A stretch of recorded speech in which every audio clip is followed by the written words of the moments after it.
Ciao a tutti, io sono Sara Armellin, benvenuti nel mio canale e soprattutto benvenuti in questo video speciale per festeggiare il traguardo dei 1000 iscritti. È dedicato a tutti voi che avete creduto in me in questi 6 mesi, vi siete appassionati ai miei video e mi seguite sempre con entusiasmo e tantissima voglia di imparare. Questa è solo la prima tappa di un lungo viaggio che abbiamo iniziato insieme e che punta a coinvolgere sempre più persone appassionate di cucito e fashion design.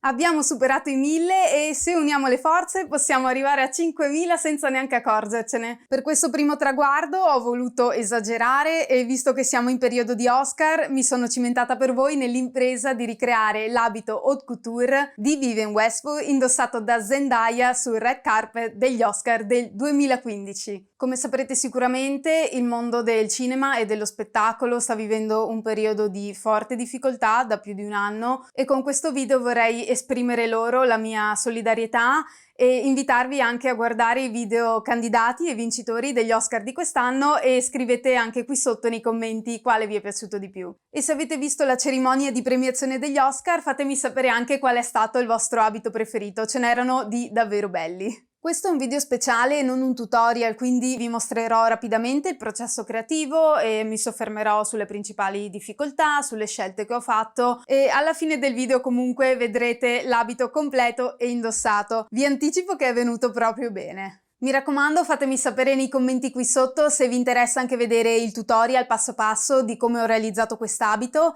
e se vedo che interessa a tanti di voi lo pubblicherò la prossima settimana. Se non lo avete ancora fatto iscrivetevi al canale e attivate la campanella, non costa nulla e riceverete una notifica non appena pubblicherò il tutorial e i prossimi video. Un'ultima cosa prima di passare all'abito, anche YouTube festeggia il traguardo dei 1000 iscritti sbloccandoci la community. La community la potete raggiungere andando nel mio canale e cliccando appunto la scheda community. A cosa servirà? La community mi permette di scrivere dei post per entrare più in diretto contatto con voi, li userò anche per tenervi aggiornati sulle uscite dei prossimi video, darvi qualche anticipazione sui temi trattati e soprattutto chiedervi qualche opinione e consiglio su ciò che vorreste vedere nei prossimi video e su come migliorare il canale sempre di più. Bene, non perdiamo altro tempo e entriamo nel pieno della realizzazione di quest'abito.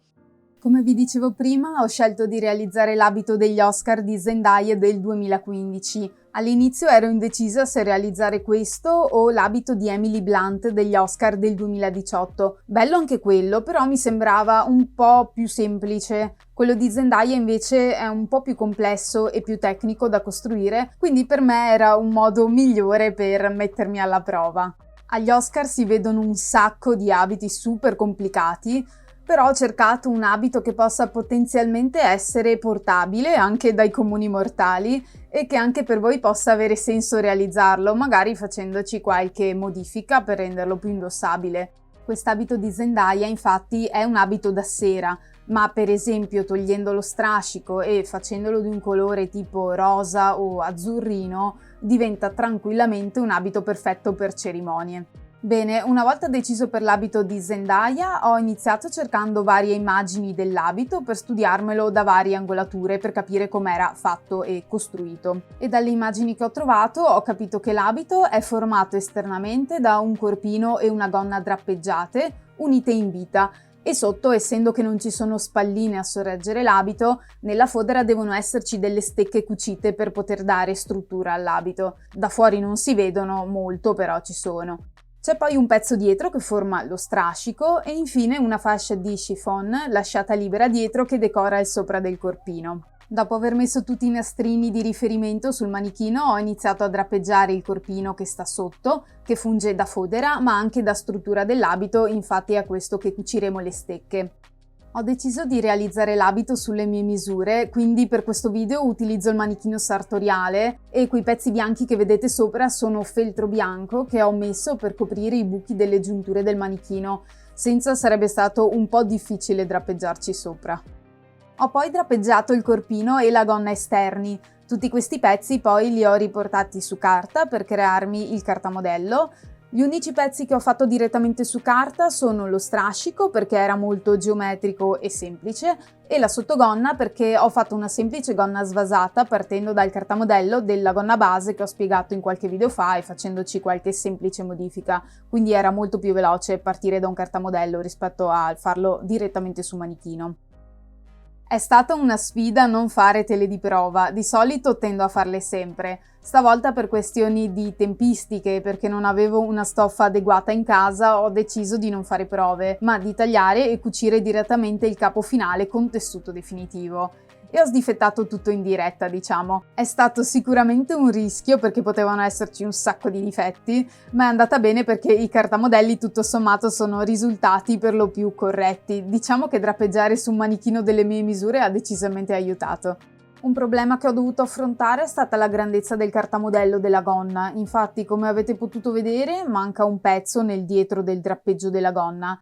Essendo che è stata drappeggiata sullo sbieco del tessuto, ne ho consumato ancora di più e l'altezza del tessuto non è stata sufficiente per fare il giro attorno al corpo del manichino. Quindi quando ho riportato su carta la stoffa drappeggiata per ricavare il cartamodello, ho dovuto aggiungere un pezzo di carta per finire il dietro della gonna ed ero preoccupata che non ci stesse il cartamodello finito sulla mia stoffa definitiva. Invece poi tagliando tipo 5 cm di orlo, che in effetti avevo fatto un po' più lungo, sono riuscita a farlo stare proprio a filo delle cimose. Ah, se avete dei dubbi sui termini che sto usando, tipo dritto filo, sbieco, cimose, eccetera, vi lascio un video qui sopra e sotto in descrizione in cui spiego quelli che sono i termini di cucito e modellistica più importanti che è bene imparare il prima possibile se siete alle prime armi.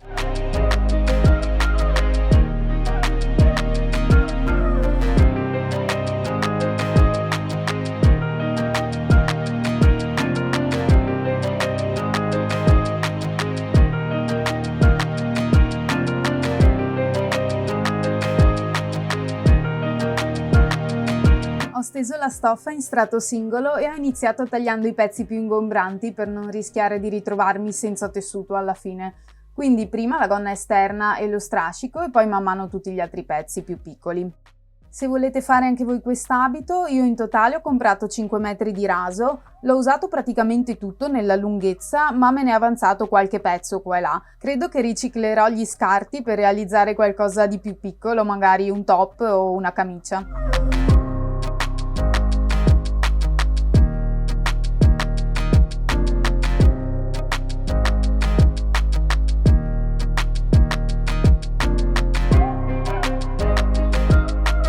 Ho scelto quest'abito anche perché volevo cucire un abito con stecche.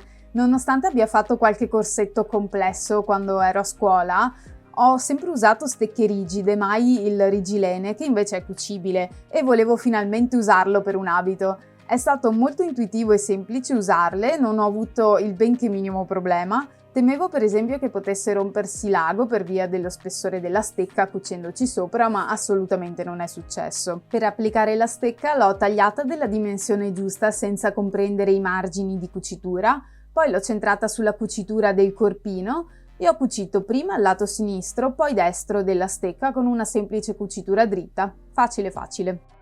Una cosa che col senno di poi avrei potuto semplificare sono i drappeggi delle pieghe. Nella fase di drappeggio non era necessario essere così precisi nel ricrearle esatte. Probabilmente era sufficiente crearle più o meno simili all'originale, perché poi una volta che ho montato l'abito, le pieghe non ho dovuto fissarle in modo preciso, si sono ricreate spontaneamente e ovviamente non identiche a come le avevo pensate all'inizio, ma va bene lo stesso. E sempre per lo stesso motivo non serviva perdere tempo a riportare tutti i segni delle pieghe nel corpino e nella gonna. Dopo aver unito corpino e gonna, ho cucito una zip invisibile, ho attaccato lo strascico a fianco alla zip e infine ho unito il corpino e la gonna interni agli strati esterni.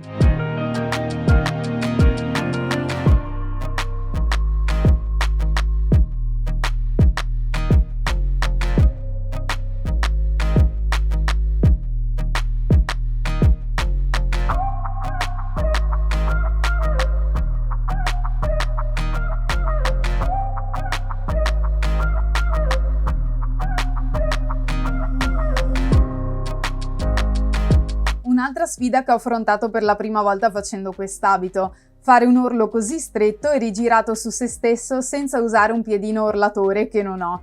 Ci ho messo una vita, essendo che ho orlato circa 12 metri di tessuto tra raso e chiffon, e i primi pezzi non ero per niente soddisfatta, andavo lentissima e non erano venuti proprio bene, ma poi ci ho preso la mano e ho scoperto che è possibile farlo anche senza avere un piedino orlatore. Nonostante ciò, credo che probabilmente se dovrò fare di nuovo orli di questo tipo, così stretti, così precisi e bellini, credo che me ne comprerò uno, visto il tempo che ci ho messo a fare questo. Ultima cosa che ho preparato è la striscia di chiffon che avvolge la parte alta del corpino. L'ho provato sul manichino per capire le misure e mi sono andata a tagliare 2 strisce lunghe 2 metri e larghe 40, che poi ho unito con cucitura alla francese per creare una striscia unica lunga tipo 4 metri.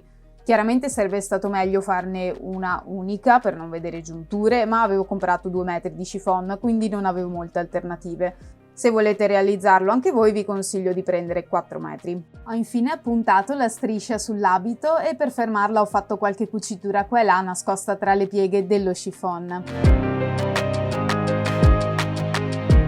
E questa era l'ultima cucitura, vi lascio ora con qualche clip del risultato finito indossato.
Si conclude qui il video speciale per festeggiare ognuno di voi 1000 che in questi 6 mesi si è unito al canale. Abbiamo già fatto tantissimo, ma non ci fermiamo qui. Continuate a commentare e a condividere i video con chi pensate possa essere interessato ai contenuti che trattiamo e sono fiduciosa che entro la fine di questo 2021 saremo più di 5000. Grazie ancora a tutti, vi ricordo di farmi sapere con un like o un commento se volete il tutorial dettagliato e non dimenticatevi di iscrivervi e attivare la campanella per ricevere subito la notifica. Vi aspetto al prossimo video, ciao!